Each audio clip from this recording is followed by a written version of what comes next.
Now that we know how to install the Tor browser and how to access the Tor network even if Tor is blocked, let's have a quick overview on how to use this browser and how to configure its settings for maximum security and anonymity.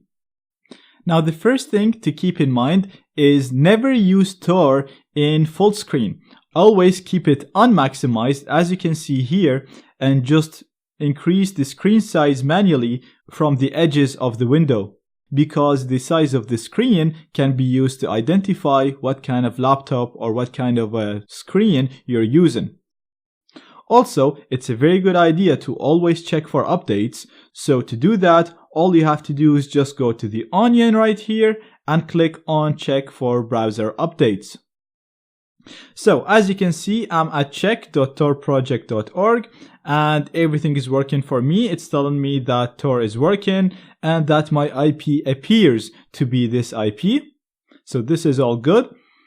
If we go here to the eye icon, you will see the Tor circuit. So these are the nodes that I've been showing you before in here. So this would be my first, second, third. And if we go back to here, you can see that my first or guard node is Germany, then I'm going to the United Kingdom, then to Canada, and then going to the Tor project website. So these are my 3 nodes that I used to always show you in here. So that's really cool. You can also click on new circuit for this site, and what this will do is it'll randomly select 3 different nodes, different than what we have in here. This will basically change your IP and it'll make you look like you're coming from a completely different IP. So if I click on it now, you'll see this page will refresh and you'll see my IP in here changed. And you can see that now I'm going Germany, Moldova, and then I'm going to the target website, which is torproject.org. So that's very cool. What I also want to show you is the settings. So if we click on the onion icon in here, you can see again, we can request a new identity from here. When you click on new identity, the whole browser will close, your cache, your history, and all your browsing data will be removed. Then the browser will restart with a completely new circuit. So this option will make you lose all the tabs that you have open, but you will look like a completely different person.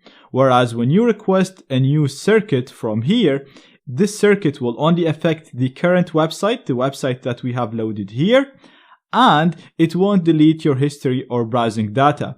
So the only thing that will change is your IP. You will seem like you're coming from a different country or from a different IP. Whereas the new identity, it'll change all of that, plus it'll close all tabs and it'll remove all browsing data. So you'll literally look like a completely new person. Next, I'm gonna click on the Tor network settings. We've actually used this before. When we wanted to use pluggable transports and bridges, we ticked this option right here and we provided bridges in this box. Now I'm not using bridges, so I'm gonna uncheck this. The second option, if you're using a proxy to access the internet, so you can check this and put the proxy information. And finally, if you think your service provider or your network manager is using a firewall that only allows specific ports, then you can check this option and only use port 80 and 443. These are ports that are commonly used by websites on the internet. It's used by pretty much all websites. Therefore, if you only use these ports, you'll manage to bypass some firewalls, but again, this will still slow your connection. So I'm gonna keep this unchecked because as you can see, I'm able to access the Tor network with my default settings, so I don't really need to change much. Finally, I want to show you some of the options that I recommend modifying just to make sure that we have configured our browser to be as secure and as anonymous as possible.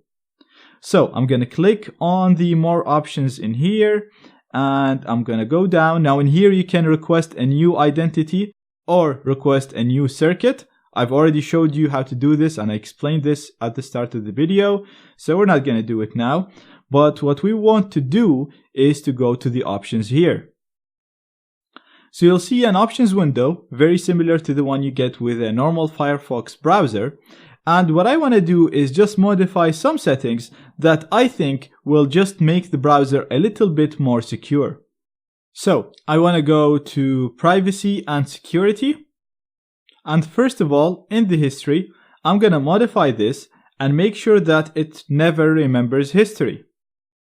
Next, I'm going to scroll down and we're going to go to the tracking protection and I'm going to set this to always. Then I'm going to scroll down. I'm going to make sure that it's going to block pop-up windows. I'm going to make sure that it warns you when the browser tries to install add-ons. And I also recommend checking this box to prevent accessibility services from accessing the browser. But checking this box will require you to restart the browser. So I'll do this at the end. So I'm going to scroll down more. Now we have the security settings here. I will cover them in the next lecture. So right now I'm going to keep scrolling down and I'm going to check block dangerous and deceptive content.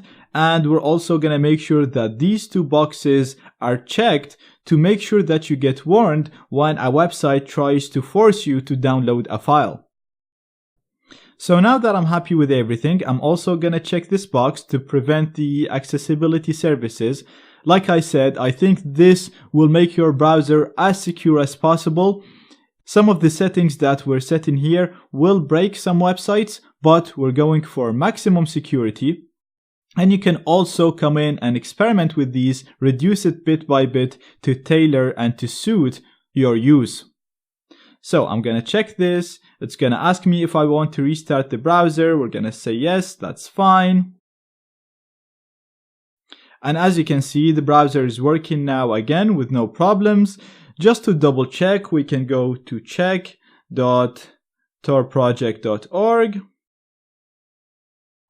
And perfect, as you can see, the browser is working. If we click here, we can see our circuit. We're coming out of France, and this is the IP that we appear that we're using.